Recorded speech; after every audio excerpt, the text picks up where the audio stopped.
And good morning. How are you, superstars here? Thank you for joining me on Virtual Coffee today, where entrepreneurs like you get your caffeine hit on growing an awesome and impactful business. Now, we're a little bit late this morning, mainly because I haven't had my caffeine hit and it's here now. But we're trying out um, a new technology called StreamYard. So we are live on the Growth Hub Facebook page. We're live on my personal page and we're live on LinkedIn as well. So I'd love for you, if you are listening here today and joining me on Virtual Coffee, drop your little comments below just so that I know this thing is working. Like I said, it's a little bit of a newbie thing. So I love to see everyone here, and please let me know what your beverage of choice is today. I'm having a tea. It's a detoxing tea because in isolation it's a bit of a snack a lot, and I need to be have a little bit of detox. Either way, let's jump into it. How's everyone doing? Anyone that's in lockdown, how are you doing? Those that are not in lockdown, I'm very glad for you and hope that everything is going well personally and in your businesses. Let's dive into it. So, we're going to be talking about building a strong partnership with your virtual assistant. Now, a few you may be thinking, but a virtual assistant isn't they're not my business partner. Why are we talking about a partnership? Well, on the flip side, I actually like to debunk that because I do feel like whether it's your virtual assistant or an executive assistant, so an EA, like any sort of assistant or a team member is a partner in your business. They don't necessarily have to be sort of a profit sharing partner or, another director, but it is about recognizing that your team is a part of your business and it is a partnership because at the end of the day that they are providing hopefully a valuable form of support for you and your business, and without that your business would probably struggle to grow, or you'd be caught up doing a lot of other things which are not growing your business. So the first part, and I'm going to talk about three main things about building, three main areas that we need to sort of look at to building a strong partnership with your virtual assistant.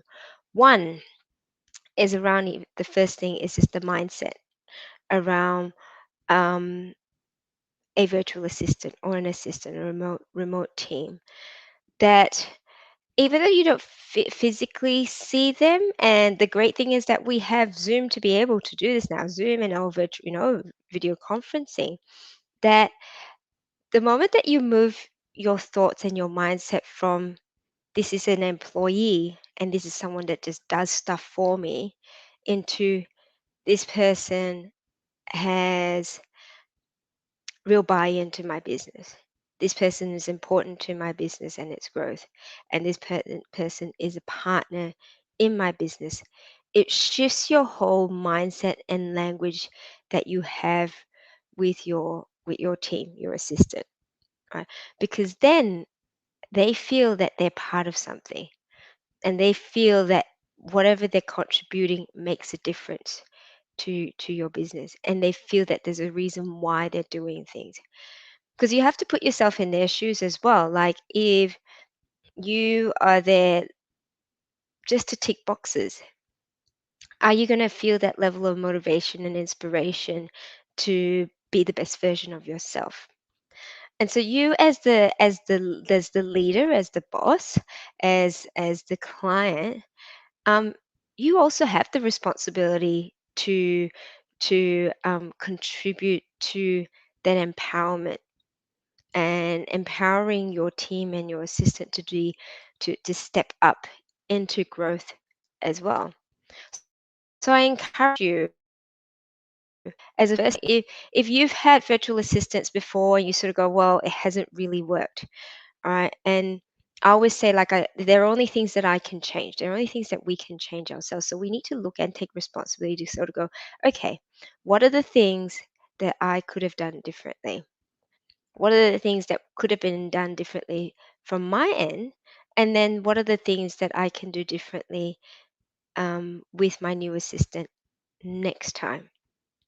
Because I've been through, I've worked with a lot of different assistants before, and I've had fantastic assistants like we have now. Like my EA is, her nickname's Wonderful because she's incredible, and the best help I could ever ask for on my day-to-day basis. I literally cannot function without her.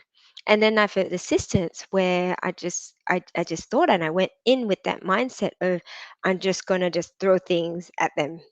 And these were back in probably about 10 years ago. And it was a terrible result. Like it was not a great relationship. And I found that I came out of that feeling unfulfilled, and I knew on the other side that they felt unfulfilled as well. So I want number one to change that mindset around the role of your VA or your EA, your remote team, and consider them as partners and an essential part of your business and its growth, to be able to first off start that first part of building a strong relationship with them so that you can create results, right? The second thing to be really mindful of is, and this is a bit cliche, but is communication.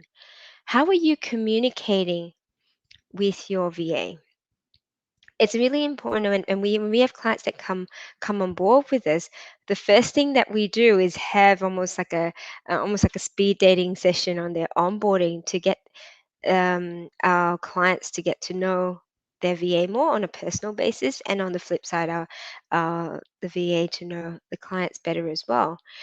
And why do we do that is so that it opens the line of communication, that you're able to find, a level where you can build rapport. Right? Again, if you're a partnership, you need to be able to communicate clearly from both sides. So communication, I believe, comes in three forms. It's how you can communicate frequently, and I'm not talking about every single hour. I'm talking about having a certain level of frequency and touching base, particularly when you're working remotely. Um, and I think that it's even more important that you are, even at a very minimum, once a day, just check in and say, hey, how are you doing? Do you need anything from me? What support can I give you? And is there anything that I've missed out that you need from me? So, really important that you have some level of frequency in your day to day, um, communications, because it feels, if you can imagine, I mean, I know as business owners we get busy, right? We've got so much stuff that's happening on a day to day basis, we almost forget to say stop and say hello. But can I urge you to just make that little bit of an effort where you're like, okay, well, I need to let this person know that they're important to me in my life as well. Because again, going back to the mindset, they're a partner, and to a certain extent, you're serving them as much as they are serving you in your business. So communicate frequently, in sort of ad hoc communications, keeping in touch. And we use Slack for that, so that or you can use WhatsApp, whatever mode of communication is easy for you. Just check in with your team to see how they're doing, if they need anything from you. And as part of that communication and doing it frequently, so important. We talked about this last week about team meetings and effective team meetings. Have a team meeting at least every week. I cannot stress the importance of it, because, and if it's just even 15 minutes or half an hour with your team, you may only have one team member, but it's important to keep that level of consistency, because it's so easy to let that slide.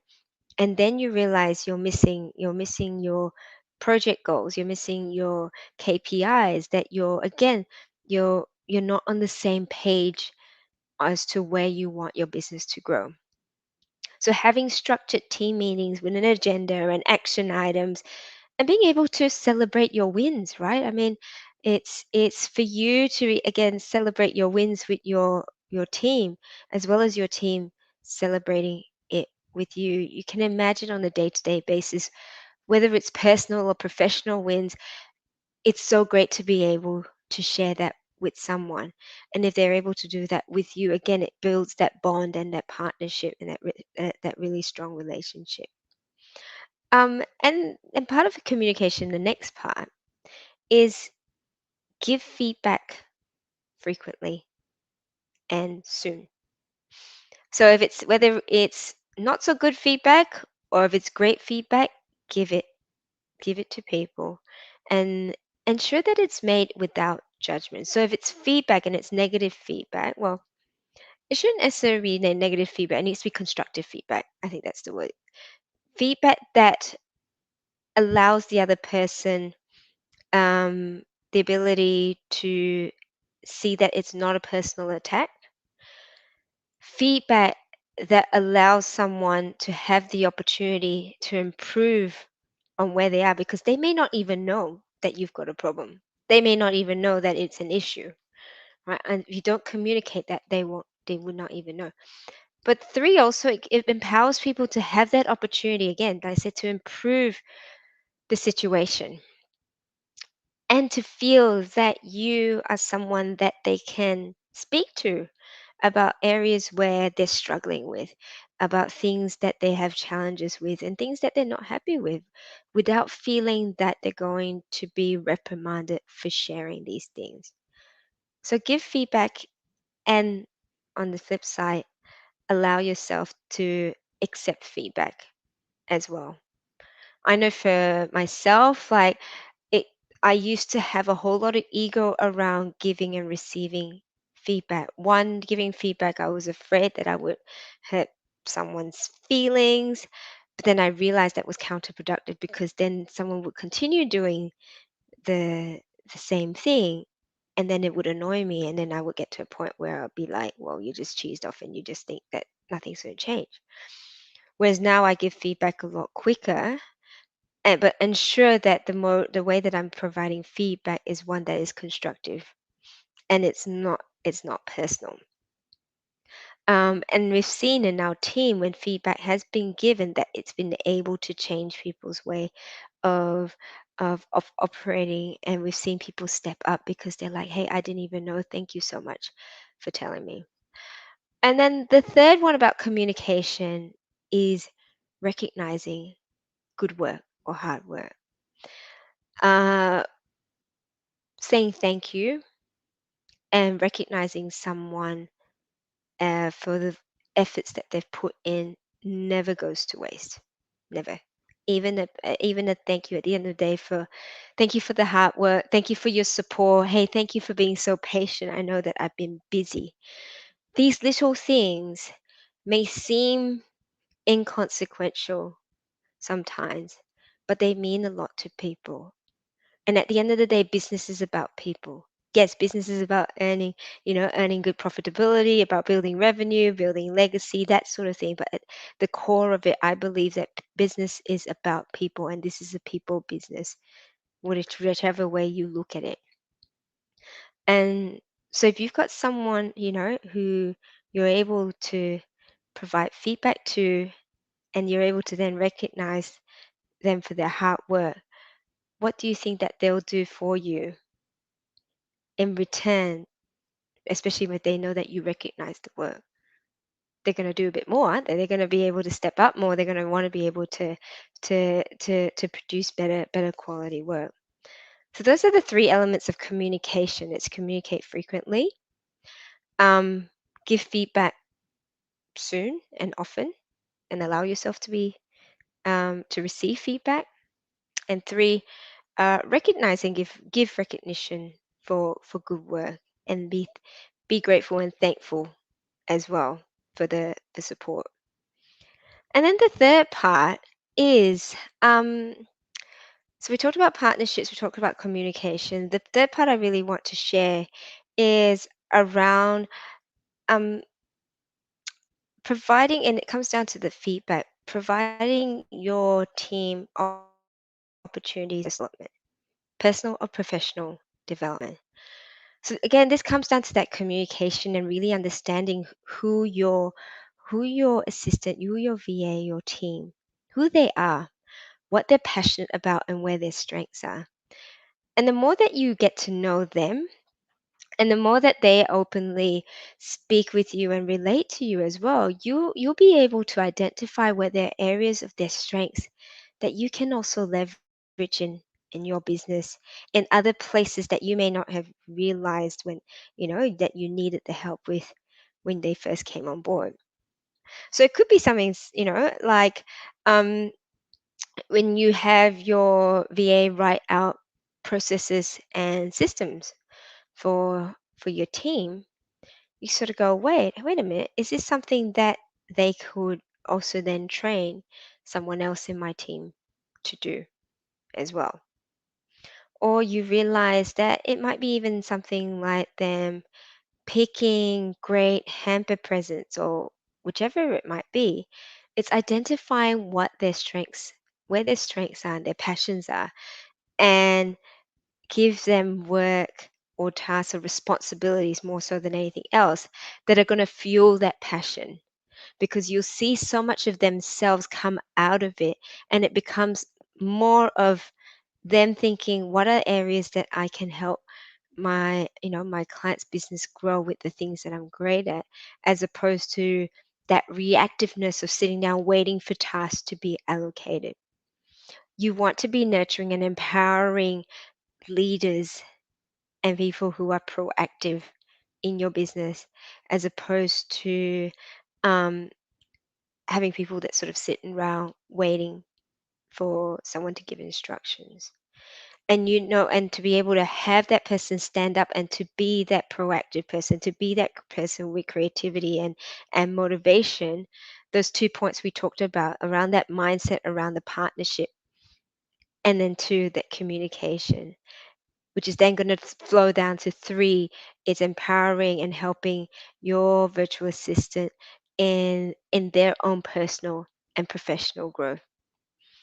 So those are my three main tips on building a strong partnership with your virtual assistant, your virtual team, your real team. I'd love to hear from you where you found things that have worked really well for yourself, or if you found any of these like helpful or valuable as well.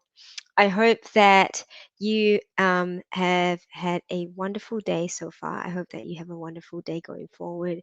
And if you'd like to tune in to more of our virtual coffees where you get your caffeine hit to grow your business, tune into our YouTube channel, click on the subscribe, and I'll see you next week for virtual coffee. Have an amazing day. Take care and stay safe. Bye bye.